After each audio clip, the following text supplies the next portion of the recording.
মনে করেন কথা তো কইতারি না, মানুষ কইতে আইলে মনে করেন মব সৃষ্টি করে, কিছু ওই এরা মব সৃষ্টি করে, এর লেগে ভয়ে কোনো কথা কই না, কথা কইতে গেলেও বেজাল, কোন জায়গা কোন বিপদ আয়া পড়ে, এর লেগে কথা কইতারি না, কথা কইতে পারি না, কয় হাসিনা গলা টিপে ধরছে, তাই এখন এরা কি করে গলার পর পাড়া দিতেছে, পাঁচ মানুষ মারতেছে, এটা ঠিক আছে।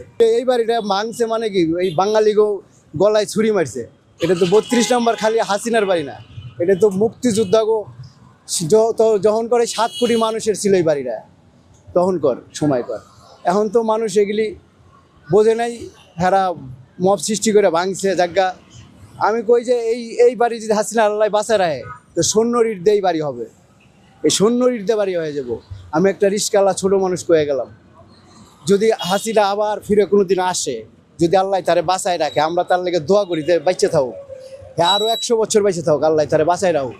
হ্যাঁ মনে করছে যে এই বঙ্গবন্ধুর প্রস্তাব করলে, মূর্তি ভাঙলে ইতিহাস মুছে যাব, জীবনও মুছবো না।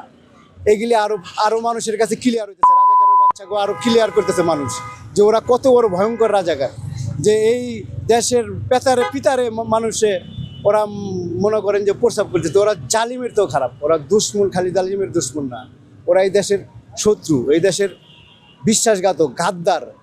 এই যে ছাত্ররা আওয়ামী লীগের লেঙ্গুর ধরে ধরে এই দেশে মনে করেন যে আয়া লুঙ্গির তলে থেকে ওরা মনে করেন যে এই অঘটনগুলি ঘটাইলো। এখন ছাত্রলীগ নিষেধ, আওয়ামী লীগ নিষেধ, এগুলি ঠিক করে নেই, এগুলি সব অন্যায় কম করছে। উন্নতি তার সময়কর উন্নতি তো উন্নতি ছাড়া আর এর কিছু আসেনি। এ তো দিন রাত মনে করেন পরিশ্রম করছে, এর ঘুমাইনের টুকু এর লগের মানুষ দেখে নেই, হে যে কতটুকু সময় ঘুমাইছে সেটাও মানুষ দেখে নেই। তো তারপরেও এর এই দেশের মানুষে বিতাড়িত করছে। যাক, হেরা আল্লাহ তার দেহ ভালো মন্দ করলে এর বিচার করুক।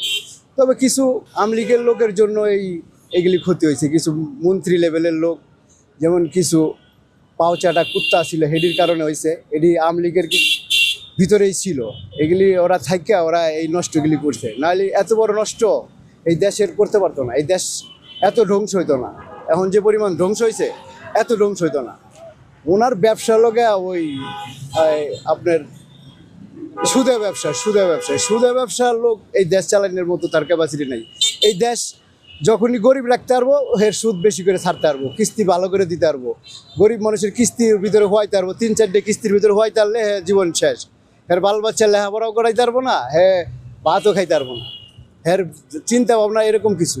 কিন্তু এই দেশ আমেরিকার এজেন্ট হয়ে আসে এই দেশে নষ্ট করতেছে, হেও এই দেশের ঠাই পাইব না। যদি হে দেশে থাকে, এই দেশে হেও ঠাই পাইব না, হেরও বিচার হবে এই দেশে, এই দেশের মানুষ হেরও বিচার করবো।